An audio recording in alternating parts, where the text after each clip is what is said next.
Welcome to Study Time, a televised home learning program produced by Rwanda Basic Education Board. Hello students, welcome to TV Learning Program. My name is Benon. I will be with Senior 4 students in Biology. Dear students,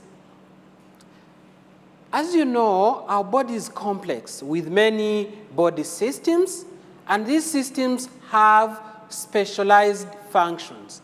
They have specific functions.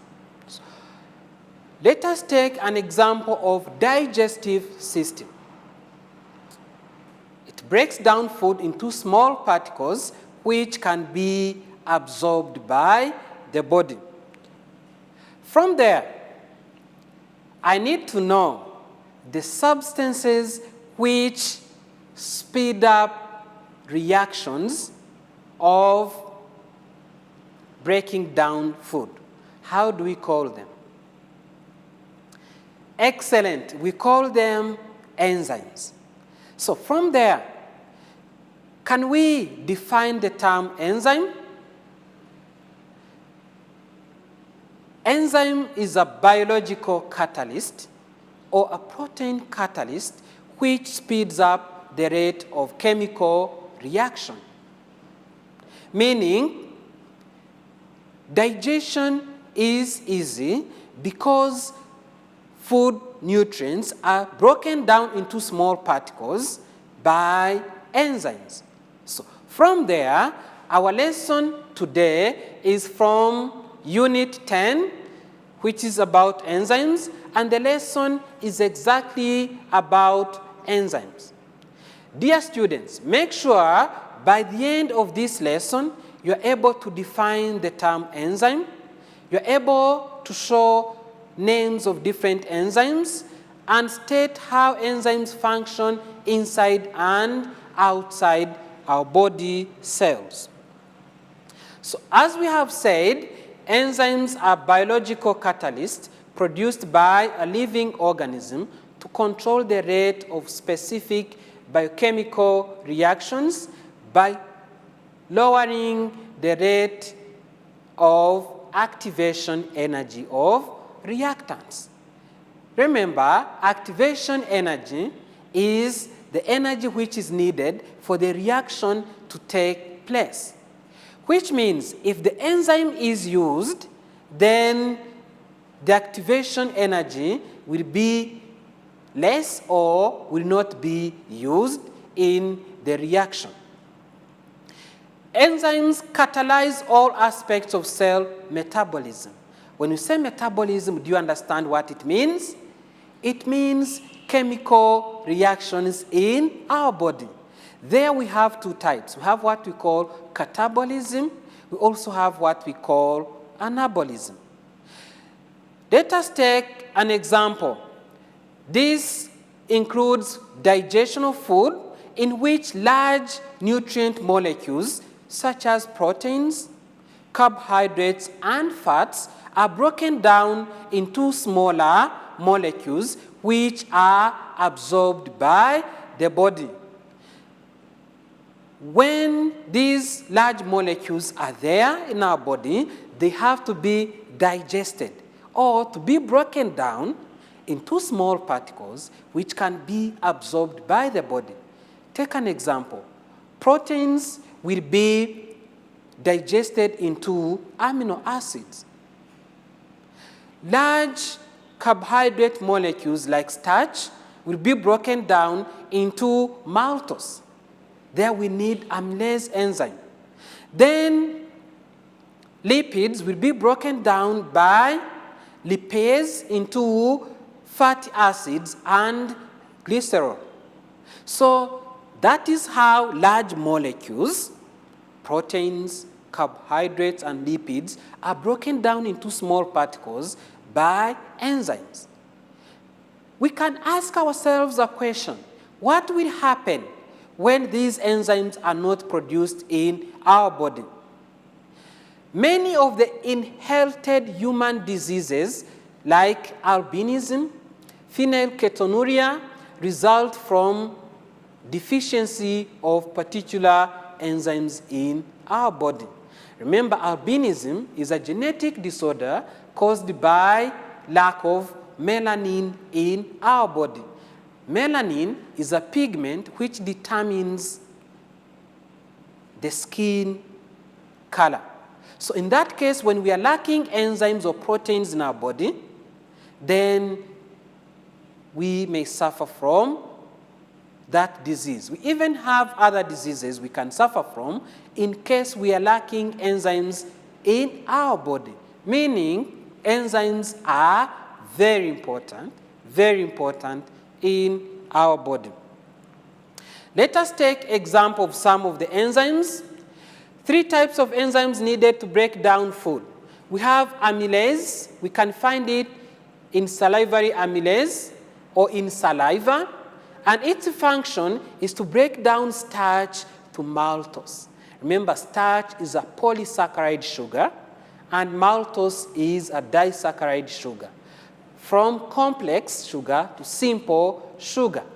Then we have protease enzyme like pepsin, which breaks down proteins into simple peptides or amino acids. Then we have lipase. This one is an enzyme we find in pancreatic juice, and its function is to break down fats to fatty acids and glycerol. So you can see the function of enzyme is to break down or to speed up reactions by breaking down complex substances into simple substances or molecules which can be absorbed by our body. Let us see how scientists name enzymes. Enzymes are named by adding the suffix ase. At the end of the enzyme, we find there ase. Take an example. We have salivary amylase. You can see it is ending with ase. We have lipase. It is ending with ase. We have maltase. It ends with ase. We can have lactase, which is ending with ase. So, ase is the suffix to name the enzyme from the substrate that they modify. What does this mean? Maltase breaks down maltose into 2 glucose molecules. Then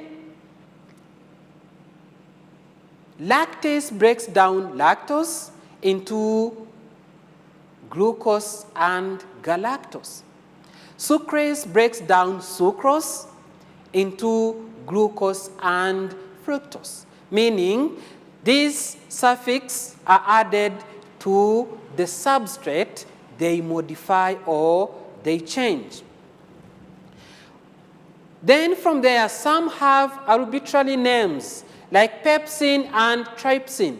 These are protease enzymes which break down proteins into simple amino acids, but they don't end with ase. So in that case, the arbitrary names are given by the scientists, because remember, scientists have what we call International Union of Biochemistry and Molecular Biology, which can assign each enzyme a name and a number to identify them from other enzymes, to make them different from other enzymes. So if you find an enzyme which is not ending with ase, get to know that scientists were the ones who given it that name and a number to identify or to make that enzyme different from other enzymes. We have 6 different classes of enzymes. We have what we call oxidoreductase. These oxidoreductase catalyze oxidation and reduction reactions. Remember, in chemistry, we talk about redox reactions. Redox, that means reduction, and oxidation. This happens within our cells. However, there is need for expensive cofactors like nicotinamide adenine dinucleotide. This one is needed, or we can find flavin adenine dinucleotide in these reactions. Let us say we have A and B reacting to produce A and B. That means A, reduction, B, oxidation, then, or here we can see oxidation, and then B, reduction. Actually, when we talk about the term reduction, this is the process by which electrons are added, or we can say removal of oxygen.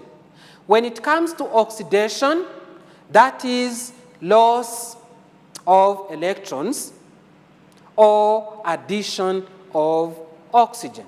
So oxidoreductase enzymes, those are enzymes which are responsible or which speed up reactions during oxidation reduction reactions. Then we have what we call hydrolase. You can see here there is water. These enzymes catalyze hydrolysis of the substrate by addition of water. Let us take an example.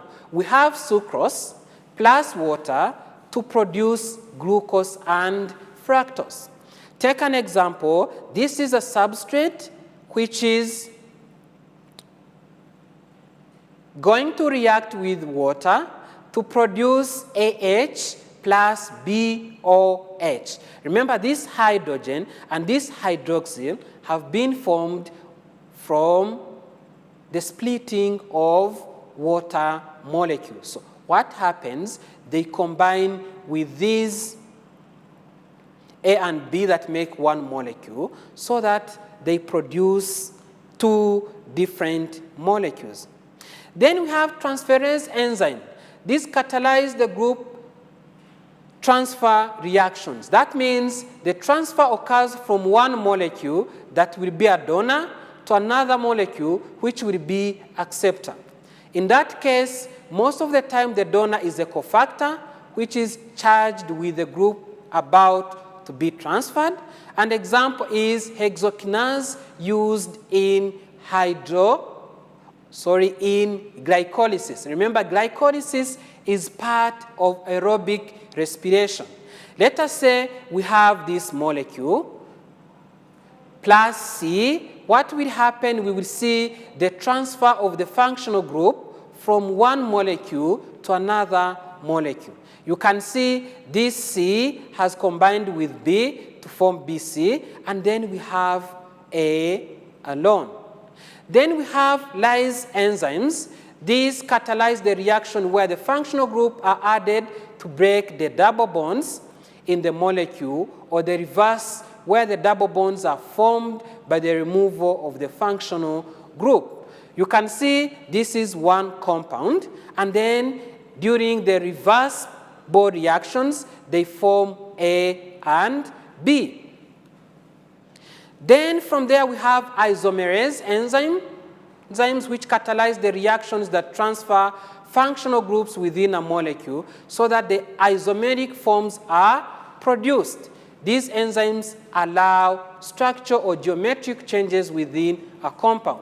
You can see here we have ABC, and then this is going to change into another isomer of ACB. Remember, isomers are molecules which have the same molecular formula but different structure formula. Then ligase catalyze the reaction in which a new chemical bonds are formed and use ATP as the source of energy. Amino acid plus transfer RNA form amino acid transfer RNA complex. You can see here A plus B plus ATP. ATP, remember, is the form of energy our body uses. This will lead to the formation of AB compound plus adenosine diphosphate and inorganic phosphate. So those are 6 different classes of enzymes. Let us talk about them in details. Here we have transferase enzyme. What happens? The functional group X is going to be transferred from B to A. Here you can see we have AX plus B, meaning this functional group X has been transferred from B to A. How does this happen in our body? Let us say we have different amino acids. We have methionine, we have alanine, we have leucine, plus lysine and transfer RNA. What will happen? This lysine amino acid is going to combine with this peptide. You can see they will form methionine, alanine, leucine, and lysine. These are peptide bonds, the force of attraction. And then we will have our transfer RNA. So this one is catalyzed by peptidyl transferase enzyme. Peptidyl transferase enzyme, which is going to catalyze this reaction, whereby one amino acid is going to be transferred from one compound to another compound. Then we have ligase enzymes. These ones, what happen? It's when two or more different compounds combine together to form one compound or molecule.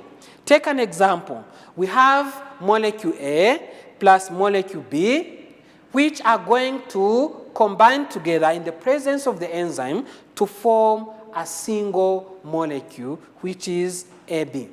Let us say here we have strands of DNA. Remember, DNA is double-stranded. So this is DNA which has 2 strands, and this is another DNA which has 2 strands. Then what will happen? These 2 strands are going to combine together in the presence of enzyme called DNA ligase. This can happen purposely to produce one large double-stranded DNA. When does this happen? This happens during protein synthesis, more especially during translation. Do you remember translation? Yes, we talk about translation when we are talking about protein synthesis. Remember, we talk about translation and transcription. So in that case, these 2 strands can join together to form one large strand in the presence of enzyme DNA ligase. Then we have oxidoreductase enzyme. Like you can see, we have molecule A, we also have molecule B, and then electrons. This is a pair of electrons, and then these electrons are going to be transferred from B to A, like you see here. This process is reversible. A reversible reaction is a reaction which can go forward and backward. You can see these arrows indicate that.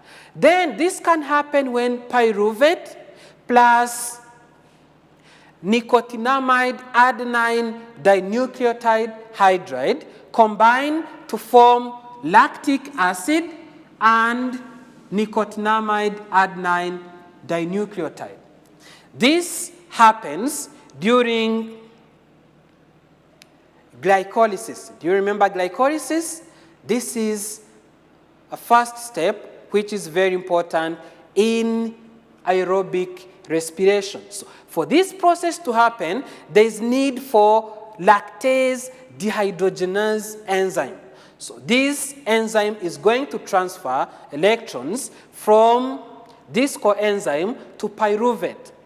And this pyruvate will be converted to lactic acid. Then we also have hydrolase enzyme.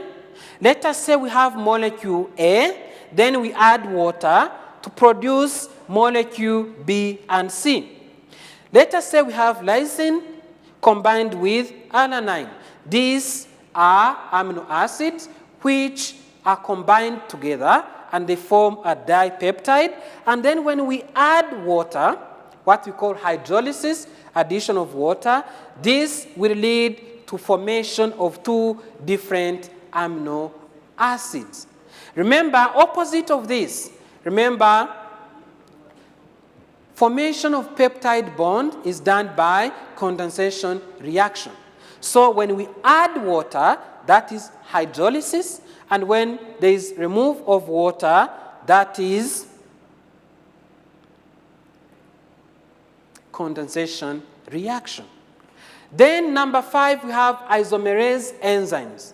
These are enzymes which can convert one molecule into another molecule. These molecules can have the same molecular formula but different structural formula. That's why we call them isomers. Take an example. We have glucose 6-phosphate, which is going to be transformed into fructose 6-phosphate. This is a hexose sugar because it has got 6 carbon atoms. Then this is also another hexose sugar. But then these are isomers. They have the same molecular formula but different structural formula. So phosphoglucose isomerase is an enzyme which is needed to convert this glucose molecule into fructose molecule. These ones are isomers. Why? Because all of them have this molecular formula. They have 6 carbon atoms, 12 hydrogen atoms, and 6 oxygen atoms. But the way these atoms are arranged is different. That's why we call them isomers. Then lyase enzyme, this is where one molecule can split into 2 different molecules in the absence of water. Take an example, algine succinate compound can split into alginine and succinate. In this case, we need alginosuccinate lyase enzyme. So this enzyme is going to break this single or one molecule into 2 different molecules. So dear students, we have talked about different classes of enzymes and we have seen what they do in our body. So let us make a quick review of our lesson. We have defined the term enzyme, whereby we have said that enzyme is a biological catalyst which speeds up the rate of chemical reaction in our body. We have seen that enzymes are classified into 6 different classes, and these enzymes perform different functions in our body. Now, let us talk about properties of enzymes. Enzymes speed up chemical reactions. They are required in minute amounts or small amounts. Enzymes are highly specific in their action. That means amylase works on starch by breaking it to maltose. You will not find it working on another or different substrate. They are affected by temperature. Remember, enzymes have what we call optimum temperature, the temperature where the rate of reaction is high.